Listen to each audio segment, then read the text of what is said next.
Gas का तुहानू पता है बहाली शुरू हुई है, कोई महीना डेढ़ ही होया ते राणा तनवीर साहब के हल्के च पूरे पाकिस्तान सब तो पहले इफ्तिताह भी हो रहे हैं, काम भी शुरू हो गया।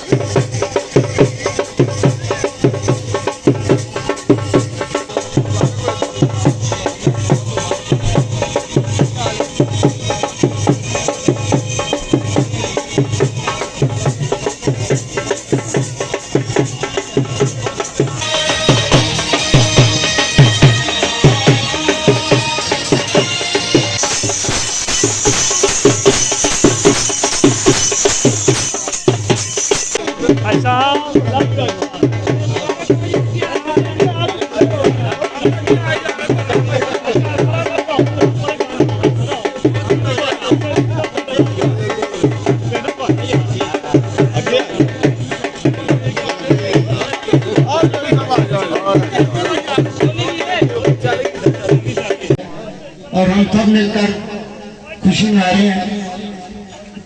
आपको इंतजार को बड़ा करना पड़ा, उसकी आपकी बहुत मेहरबानी। आप कायदा इस प्रोग्राम का आगाज करते हैं। सारे दोस्तों को अस्सलाम वालेकुम। ਤੁਹਾਡੇ ਸਾਰੇ ਦੋਸਤਾਂ ਦੀ ਮਿਹਰਬਾਨੀ ਤੁਸੀਂ ਆਏ ਜੇ, ਮਾਸ਼ਾਅੱਲਾ ਰੌਣਕ ਲੱਗੀ ਏ ਤੇ ਸਾਡੇ ਵਾਸਤੇ ਅੱਜ ਬੜਾ ਖੁਸ਼ੀ ਦਾ ਦਿਨ ਹੈ। ਰਾਣਾ ਤਾਇਆ ਸਾਹਿਬ ਆਏ ਨੇ, ਉਹਨਾਂ ਇਫਤਾਹ ਕੀਤਾ, ਇਹਨਾਂ ਦੀ ਬਹੁਤ ਮਿਹਰਬਾਨੀ। ਸਾਡੇ ਛੋਟੇ ਜਿਹੇ ਪਿੰਡ ਦੇ ਵਿੱਚ ਇੱਡਾ ਵੱਡਾ ਮਨਸੂਬਾ ਸਾਡੇ ਵਾਸਤੇ ਤੇ ਇੰਜ ਜਿਵੇਂ ਅੱਜ ਜਿਵੇਂ ਈਦ ਦਾ ਦਿਨ ਹੈ। ਬਹੁਤ ਮਿਹਰਬਾਨੀ, ਬਹੁਤ ਸ਼ੁਕਰੀਆ भाई। तो मैं वेख रहा आमर तू मतलब शरकपुर ते इधर उधर माशाल्लाह सारे साथी बुलाए ने, ढांके तो भी दोस्त आए ने, ईसन तो भी आए ने। ईसन वाले तो आएंगे ना अजकल, ईसन वाले का ईसन नाल जरा खास असी साड़ी दोस्ती है। मैं हिचकीपुर के तमाम साथियों नू राणा तनवीर साहब दे बहादुर सिपाहियों नू मुबारकबाद देना। यह सिलसिला जिथे गैस का तुहानू पता है बहाली शुरू हुई है, कोई महीना डेढ़ ही होया ते राणा तनवीर साहब के हल्के च पूरे पाकिस्तान सब तो पहले इफ्तिताह भी हो रहे हैं, काम भी शुरू हो गया। इस तुहानू याद होएगा असी जनरल इलेक्शन ते बाकी बाय इलेक्शन भी यह दावा करते सा कि जदों पाकिस्तान गैस का बैन उठेगा सब तो पहले राणा तनवीर साहब के हल्के च काम होएगा। तो अज तुहानू करके विखा रहे हैं, अज कर साबित कर रहे हैं जिहड़ी गल कढ़ी सी कि इंशाअल्लाह बैन सी, क्योंकि पूरे मुल्क मीटरां दा भी सारा सिलसिला सी। जदों बैन उठेगा राणा तनवीर साहब दे लोगों को सब तो पहले उहदे च फायदा पहुंचेगा। ईसन पिंड दा सी पिछले हफ्ते तय कीता है, हिचकीपुर दा हो गया। इंशाअल्लाह तुहाडे मीटरां दी एप्लीकेशनां गईयां ने, जल्द तो जल्द तुहानू महकमे नू भी मेरे नाल गल होंदी रहिंदी है, जल्द तो जल्द इंशाअल्लाह मीटर भी लगणगे ते साडे जिन्हें घरां च पहले गैस नहीं आ रही सी उन्हां नू गैस की सहूलत नाल फायदा होएगा इंशाअल्लाह। छोटा मनसूबा नहीं, गैस का तुसां बड़ी देर इंतजार कीता है। गैस से प्रैशर का मसला सर्दियां च रहिंदा है, लेकिन मीटर होए कनैक्शन होए तो प्रैशर आए ना। पहले कनैक्शन लगता है तो फिर प्रैशर का रौला आ जाता है। साडा काम नहीं रुकिया, तुहाडे मीटर लग जाएंगे, उस तो बाद साडी दौड़ लगेगी, तुहाडे कोल गैस भी पूरी आएगी ते असीं तुहाडी सर्विस करते रहांगे, तुहाडी खिदमत करते रहांगे। यह सारा सिलसिला साडे लीडर राणा तनवीर हुसैन साहब की वजह दे नाल है। तुहानू पता है उन्हां दा जिहड़ा सियासी कद है, सियासी तरीक है उन्हां दी, वो खिदमत दे उत्ते चल रही है। ते महकमियां नू भी पता होता है कि यार कोई मनसूबा शुरू हो रहा है, राणा तनवीर साहब के फोन आ जाएंगे, उस तो पहले दौड़ ला दे, है कि नहीं है। तो माशाअल्लाह साडी मैं महकमे की तारीफ करांगा। देखो असी लोगों को महकमे वाले अफसरां नू कहने आ, लेकिन महकमा गैस हुई, गैस की जिन्नी भी शेखुपुरा की टीम है मुसलसल, काका रशीद साहब की भी ताड़ियां मारो भी, काका तुहाडे वास्ते दिन रात खिदमत करता है। तो महकमा गैस भी तुहाडे नाल पूरी कोऑपरेशन करेगा, मदद करेगा, तुहाडे अगे कनैक्शन लगने ने इंशाअल्लाह। ते मनसूबा इंशाअल्लाह आने वाले कई साल कई दहाइयां साडे पिंड के लोगों को गैस फरामी मिलेगी। तुहानू बहुत मुबारक होए। अगे छोटी जी गल्लां दो चार कि जिहड़ा मुस्लिम लीग नून दी सियासत है डेढ़ साल मुसलसल मनसूबे इस हल्के च आ रहे हैं। सड़कां बन रही ने, गैस हम लगना शुरू हो गई है, असी ट्यूबवैल दे इफ्तिताह कर रहे हैं, असी स्कूलों के जिथे जिथे स्कूलों की बिल्डिंगां अपना क्लासरूम अपना मामला खराब ने उन्होंने अपग्रेड कर रहे हैं। कहने का मकसद है कि मुस्लिम लीग नून की हुकूमत जदों भी आए हमेशा खिदमत का सिलसिला दोबारा शुरू होता है, हमेशा तरक्की का सफर दोबारा शुरू होता है। ये नारे लगते हैं जो असीं कैंपेन जाने हैं ना, तो लोग कई साढ़े मुखालफ यह कहते हैं कि जी ये सिर्फ नारे ने, लेकिन मुस्लिम लीग हमेशा तुहानू काम करके विखाया, पूरे सिर्फ जिला शेखपुरा नहीं, पूरे पंजाब नहीं, पूरे पाकिस्तान ते अल्हम्दुलिल्लाह इस वक्त पूरी दुनिया पाकिस्तान का नाम रोशन हो रहा है कि पाकिस्तान तरक्की कर रहा है। असी मुश्किल वक्त वेख्या जो पिछली हुकूमत PTI दी सी, साडे हल्के की मनसूबे नजरअंदाज होए। कदी तुसां इस तरह इफ्तिताह वेखे हर दूसरे दिन, कदी वेख्या कि हर UC लेवल ते हर पिंड कोई ना कोई काम हो रहा है। अल्हम्दुलिल्लाह असीं दावे नाल कहने आ इस वक्त तकरीबन हर UC कोई ना कोई मनसूबा चल रहा है, कोई ना कोई काम हो रहा है, लोगों को फैसिलिटेट किया जा रहा है। अगर सियासत खिदमत की जाए तो उनका फायदा आवाम नूं भी होता है, लेकिन तुहाडे सूबे नूं तुहाडे मुल्क नूं इज्जत उनकी वधदी है। तो इंशाअल्लाह असीं पाकिस्तान का नाम रोशन करना है, तरक्की करके, मुआशी तरक्की करके।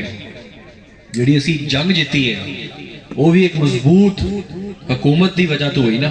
साड़ी पाक फौज ने माशाअल्लाह जिहड़ा बहादरी नाल पिछले दिनों इंडिया दे नाल जिहड़ा मामला होया, जिवें वो मुकाबला किया, क्या साडा सिर फखर नाल उत्ते नहीं होया कि नहीं दसो।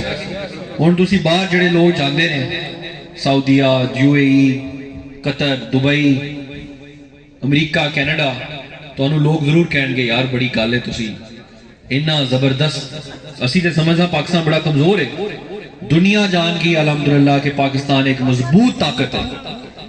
इस साडी मजमूई इज्जत इजाफा होया है। ते असी अपनी पाक फौज नूं सलाम पेश करने उन्हां दे किरदार नूं, उन्होंने पाकिस्तान नूं संभाल के रखा होया। ते जिहड़े साजिशी अजकल साडी हुकूमत नूं ते फौज नुकसान पहुंचाने की कोशिश कर रहे हैं, उन्होंने कोल आप ते कुछ विखान जोगे नहीं। मैनू दसो ना, सिर्फ इंतशार तो अलावा किसी दे उन्होंने कोल कोई गल है, कोई मनसूबा, कोई कारनामा? सिर्फ अगले दी पगड़ी उछालना, उन्होंने बुरा बुला कहना। इस तरह गुजारा नहीं होता, इस तरह कौमां नहीं बनदियां, इस तरह कौमां नहीं बनदियां। कौमां कम करके, खिदमत करके, तरक्की पा के कौमां बनदियां ने, जिस तरह आज पाकिस्तान बन रहा अल्हम्दुलिल्लाह। जिस फौज ने ते होर दसां तुहानू, इंग्लैंड दा एक शहर है बर्मिंघम, उत्थे गंद ते कूड़े दा, वेस्ट दा इशू बढ़ गया, जिवें बढ़ जाता है। असीं तो उन्होंने समझने आ ना कि वैसटर्न कंट्रियां जिहड़ियां ने वो बहुत अगे ने साडे तो। उन्होंने पंजाब हुकूमत नाल राबता कीता कि सानू ये मॉडल दिओ, तुहाडा मॉडल असीं कॉपी करना चाहते हैं। यह मैं तुहानू दसना चाहना, यह तुहाडी इज्जत बन रही है, काम भी पहुंच रहे हैं। यह तुहाडी इज्जत है कि दूसरे मुल्क वाले तुहाडी हुकूमत नू रिकग्नाइज कर रहे हैं, मन रहे हैं कि तुसी ऐसा जबरदस्त मनसूबा कीता है सफाई का कि बाकी मुल्क भी उन्होंने कॉपी करना चाहते हैं, नकल करना चाहते हैं। तो साढ़े वास्ते मरियम नवाज शरीफ साहिबा जिन्नी मेहनत कर रहे हैं, मैं तुहानू दस नहीं सकता। किसी चीफ मिनिस्टर ने अज तक इन्नी मेहनत नहीं की, दिन रात एक की हुई है। कोई मनसूबा देख लो, किसान तो लैके अवाम, साड़ी बच्चियां दी शादियां हो रही ने मुफ्त। सफाई का मैं पहले जिक्र किया, ट्रैक्टर किसानों को दिते जा रहे, तुहानू भी मिले होंगे। अगर नहीं मिले तो दोबारा कुरानदारी शामिल होवो, अपना अप्लाई करो, तुहानू आसान किस्तां ते नाल हुकूमत अपना अद्धा पैसे हुकूमत पाएगी, बाकी आसान किस्तां तुहाडे तो लेगी, तुहानू उहदा फायदा होएगा इंशाअल्लाह। होर मनसूबे पंजाब हुकूमत दे बेतहाशा सड़कां बहाल हो गई ने। PTI के दौर में सड़कों की हालत तुसां वेख ली सी, जिहड़ियां सड़कां असीं 2008 तो बाद बना के गए, 2013 की हुकूमत ਉਹ ਸਾਰੀ ਰਿਪੇਅਰ ਤੇ ਛੱਡੋ, ਨਵੇਂ ਮਨਸੂਬੇ ਤੇ ਛੱਡੋ, ਪਿਛਲੀ ਸੜਕਾਂ ਵੀ ਟੁੱਟ ਗਈਆਂ। कहने का मकसद है कि तनकीद करना बहुत आसान है। बिल्कुल हुकूमत के उत्ते तनकीद होनी चाहिए है, हुकूमत नूं चंगे राह ते लाना चाहिए है, लेकिन जदों कोई हुकूमत अच्छा काम कर रही है उन्होंने मनना भी चाहिए है, उनका साथ भी देना चाहिए, उनका हौसला अफजाई भी करनी चाहिए। तो अज असी अपने वजीर आजम मियाँ शहबाज शरीफ ते अपनी चीफ मिनिस्टर मरियम नवाज शरीफ साहिबा की हौसला अफजाई करांगे। असी अपने जज्बात नाल, अपने अल्फाज नाल, अपने कदम नाल है दसांगे कि असी हर टाइम ते हर कदम ते तुहाडे नाल है इंशाअल्लाह। ते अपने इलाके च अपने बच्चों की बेहतर मुस्तकबल वास्ते तुहानू हमेशा सपोर्ट करांगे। ते मैं तुहाडा गल्लां ते बहुत ने करन वालियां, खाने का इंतजार तुसीं कर रहे हो, ठंड भी बड़ी है, बहुत मैं तुहाडा मशकूर हाँ तमाम खास तौर पर आमिर का ते हिचकीपुर के तमाम साथियों का, साढ़े दोस्त जिन्हें भी हल्के तो आए ने, साड़ी टीम का हिस्सा ने, तुसीं साढ़े बाजू हो। मैं जदों तुहानू की दसां साड़ी ट्रेनिंग ही इंज दी हुई है, जदों मैं तुहाडे कोल पहुंचा मैं फोन ते गल कर रहा सा ते उदों भी अपने तड़े की मजबूती की गल किसी नाल लड़ रहा सा कि तू मेरे तुहाडे तड़े नूं नुकसान नहीं पहुंचा सकता। वो एक मामला है दसना चाहना कि मेरी ट्रेनिंग राणा तनी साहब ने कि अपने साथियों तो वध के कोई चीज़ नहीं। तो मैं एक अफसर के नाल गल कर रहा था कि यार फलाना बंदा साढ़े लोगों को खराब कर रहा, उन्होंने अपनी पोजीशन तो कढ़ो, तो इंशाअल्लाह पीर नूं कढ़िया जाएगा ताकि साड़ी मुस्लिम लीग नून दे साढ़े तड़े साढ़े लोग खुश रहन, ठीक रहन। असी किसी नाल ज्यादती नहीं करते, पर ना किसी अफसर नूं ना किसी होर बंदे नूं अपने लोगों को तंग करन देंगे। इंशाअल्लाह तुहाडे नाल बाजू बन के हमेशा खलोवांगे। मैं तुहाडा बेहद मशकूर हाँ, बहुत मेहरबानी। फिर तुहानू बहुत बहुत मुबारक होए। पाकिस्तान जिंदाबाद।